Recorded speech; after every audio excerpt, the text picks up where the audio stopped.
Welcome, everyone. Welcome to Wake the Fuck Up Wednesday. And today we are talking about when being right is a problem. So, how many of y'all like to be right? I do. I got a lot of rewards before for being right, right? Like if you think about our school system, we get so many rewards for being right. It's sort of like, okay, good, got really good grades, did the right play during sports and all of that, right? But, some of us are a bit more attached to that than others. So, my brain has a very like logical and I don't mean in like a perfect kind of way, but it's just like it likes to be logical as opposed to like other folks like to be more sort of like intuitive or whatever. But like I almost got a perfect score on the logic portion of the GRE. Like that's just how my brain works, right? And so for me, when I know I'm right and someone is like arguing with that, it's really hard for me to let go. And I've had to really train myself over the years just to let go of like being right. And then that's like, let's not even talk about like all the times where I think I'm right and I'm not. And I'm still like arguing to be right. Right. So, and some people, this is their MO, right? Like, that person who's like, hey, I know how to fix this situation. I know what's going on in this situation. So listen up because I have the solution here. Right. And some of y'all are like, oh yeah, that's me. Or some of you are like, oh yeah, no, that's my like mother-in-law or my mother or my sister. Right. So we have this disposition to want to be right. And when we are strongly attached to it, right, it's usually because we it's never about the thing we're arguing about. Okay, it's about what being wrong might mean. So we develop a type of defense mechanism, many of us, called reaction formation. And it's sort of like when we take a limiting belief and then like turn it into its opposite. So it's kind of like the insecure person who acts like a pompous ass, right? There's no way that I'm not good enough because I'm so much better than you, kind of thing. Totally with that dude voice that we all use, right? Or when we get really judgy and put people down or make snarky comments or like exaggerate or elevate like qualities of ourselves or the way that we see ourselves in general, right? And this can show up like a superiority complex in some people. But I have to say, most of the clients that I work with, in terms of like my people, they don't seem to struggle so much with this superiority complex, although there might be elements of that. But I do see a lot of struggle in myself and with others with not being able to let go of being right. So, I mean, like, not so much even when they think they're right, but they're not, and someone shows them that they're not, like, but when they're legit right, but still can't let go of someone disagreeing with them. And it's like, wait, you must not have understood. You must not get this. You must not understand, right? And so it becomes this kind of prison, this kind of place that we get stuck in where it's like, why can't I just let go of this? Right. And I remember an ex of mine, we were talking about something and I was like really trying to make my point. Right. And if one of my exes is watching this, hi, but they might be thinking, oh my gosh, she's talking about me. No, I did this with everyone. Okay. It's something I've been working on for a long time. But anyway, like, I remember we were going back and forth, and I was like, can you see I'm right? And he was like, I really can, like, we were like just getting to know each other. And he's like, I can really tell it's important to you to be right. And he said it in a very loving way, like not in a judgy way, but I was like, huh, you mean not everyone's like this? And I was like, of course I want to be right. Do you not want to be right? Do you just like let people walk around thinking the wrong shit? And he was just like, I mean, I'm just saying, like, I can tell it's really important that you're right. And it's funny, like, I remember a scene in Annie Hall where Woody Allen's talking to his girlfriend, and they're having an argument about what the director meant by a certain scene. And then he's like, hold on. And then he goes and grabs the director. He's like, I think I see him in line. And he just grabs his right. He's like, what did you mean by this scene? And the director was like, oh, this is what I meant. And he was like, thank you. And I'm like, Google has been great for me that way, because I can be like, you don't believe me? Google. But it's like, y'all, we don't have to do that. What if we just let shit be? What if we didn't have to prove that we were right all the time? So like, why do we do this? It causes suffering in ourselves. It's emotionally exhausting to be in this kind of like prison, right? And then we also cause suffering to others. Because like, what joy is there in like proving someone wrong? It's one thing to want to educate and stuff like that, but that's not usually where this drive comes from, right? It's like, I want to be the right one here, right? So, this often comes from like a core wounding or a impactful psychological event, like a trauma or just something very impactful, usually from a primary caregiver. However, I've seen with clients that it happens with something a sibling said. It could even be something that a sibling said once, or in something a teacher said that shamed them or something, for example. And listen, we can do this arguing to be right with words, but we can also do things very subtly, like with the tone of voice, with the way we roll our eyes at someone, like, sure, you believe that. Of course you believe that, right? So there's other subtle ways that we can kind of project this desire and need to be right. So anyway, it's not usually about the thing we want to be right about. It's about what we make it mean if we're wrong. So for example, in my case, right? In my case, my intellect is what got me out of the hood, right? I was growing up in a violent, impoverished neighborhood, and I was taught from a young age, like, your way out is school. You better fucking get good grades, right? And so I studied really hard. I tried really hard. I did it. It worked. So for me, like, my intellect kind of like saved me and kept me safe. And when that gets challenged, it's not about the thing I'm getting challenged about. It's not like, oh no, the math is wrong. It's about like, wait a minute. If I'm wrong, then I'm not safe, right? And it's like, I need to defend that to continue to feel safe. So for whatever reason, when someone's emotionally attached, because y'all might not have the same story. A lot of people have so many different stories about their need to be right, right? So when someone's really attached to the need to be right, any differing opinions, suggestions, ideas, perspective must be wrong in order to keep the story straight, to avoid any cognitive dissonance about who we are. Because when that messaging happened when we were younger, or when that traumatic event happened, or when those impactful experiences happen, we create a limiting belief from that. And it's scary to hang out in that limiting belief. It's scary to hang out in that I'm not safe if I'm not smart. Or I'm fucked if I'm not smart. Or I'm not good enough.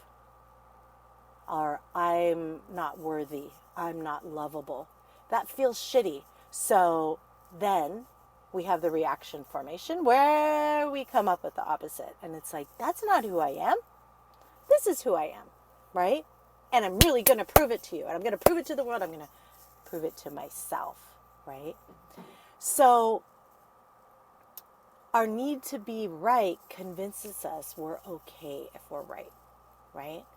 So I'm better than counters the limiting belief that I'm not worthy or I'm not good enough. Or in my case, being right countered the limiting belief that I'm not safe if I'm not smarter than others, right? So that's why we fight so hard to be right, right? Let's have some self-compassion for ourselves. That is why.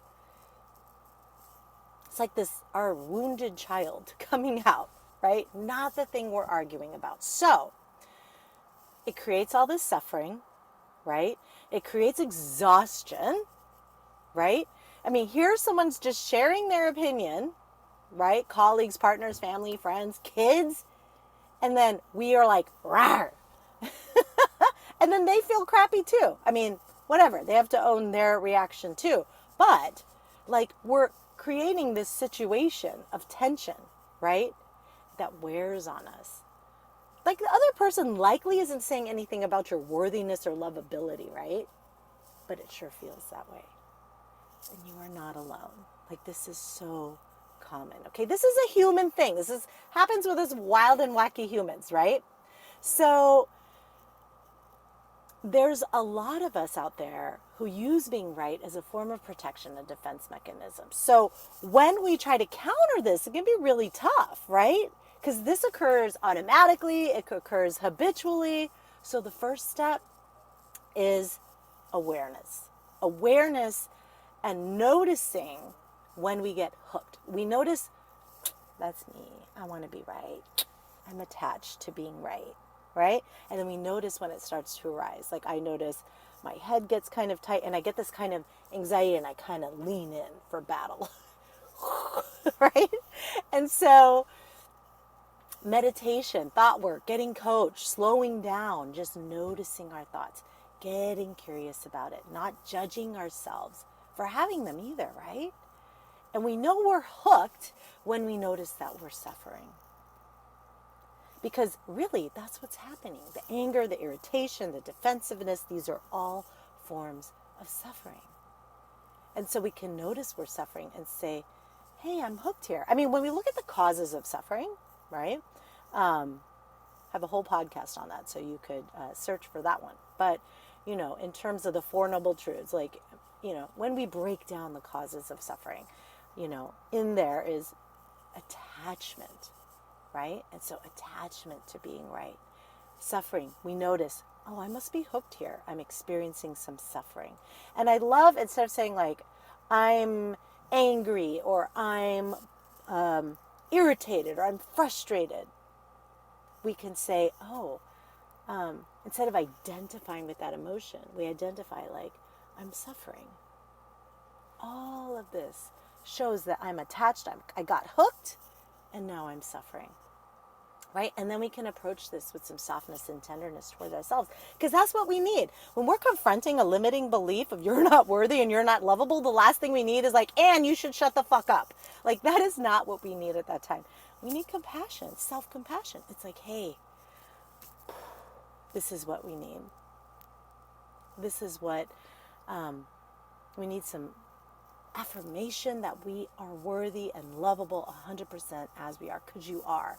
In case you don't know that yet, you are as is, without another degree, without losing weight, without changing your hair, whatever, without any of that shit. You are worthy and lovable 100% as is, just by existing, by taking up space on this planet, right?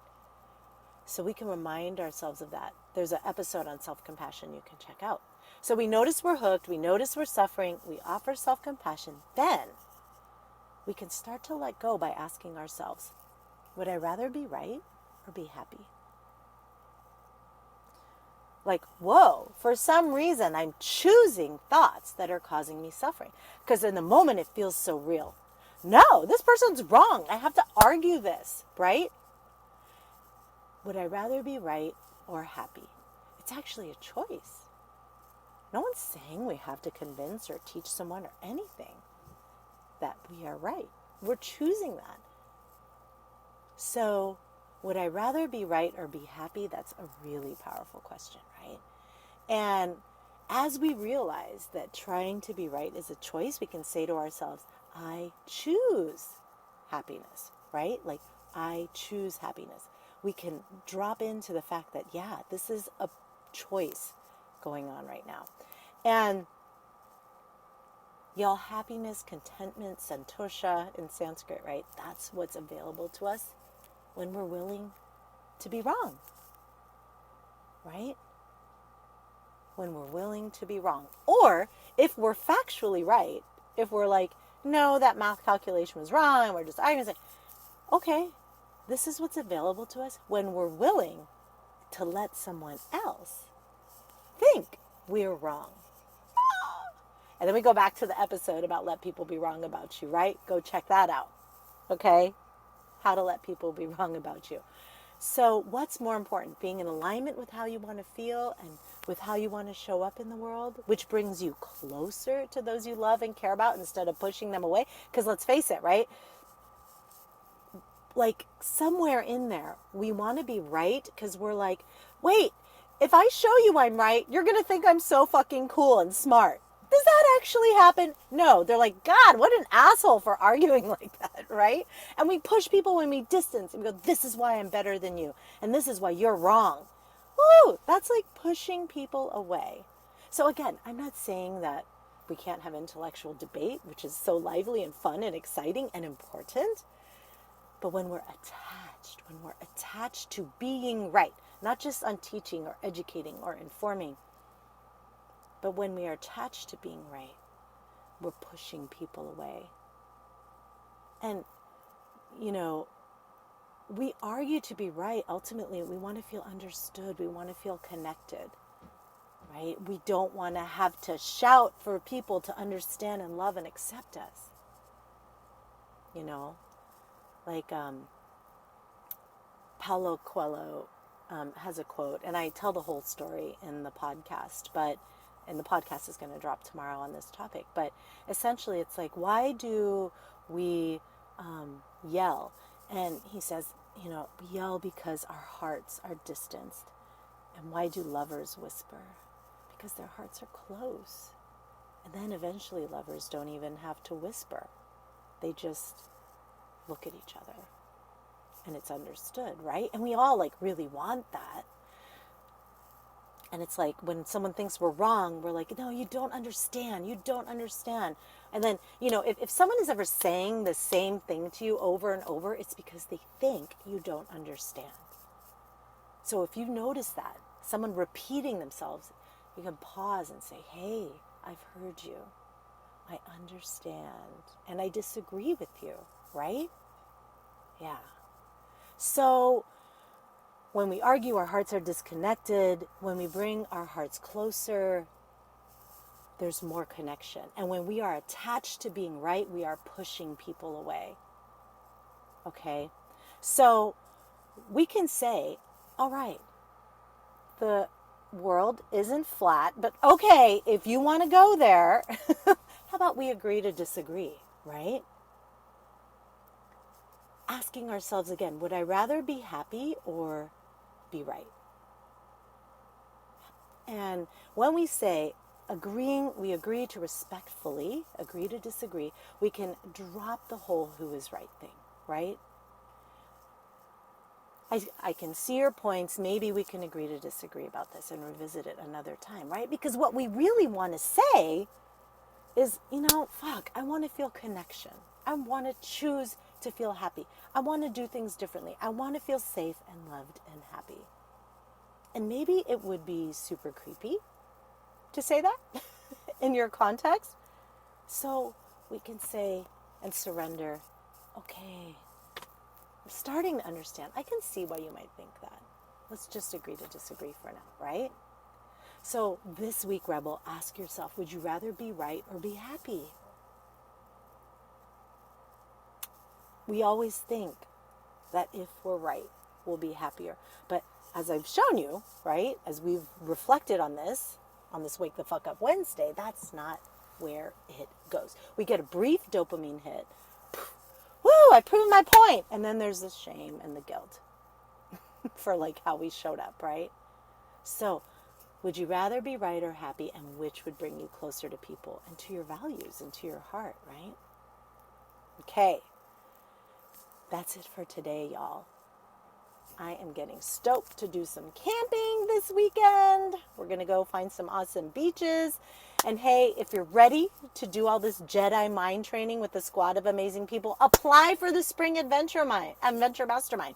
If you don't even know what I'm talking about, just go to adventuremastermind.com. 6 months, 6 people, epic. We're going to do amazing retreats, okay?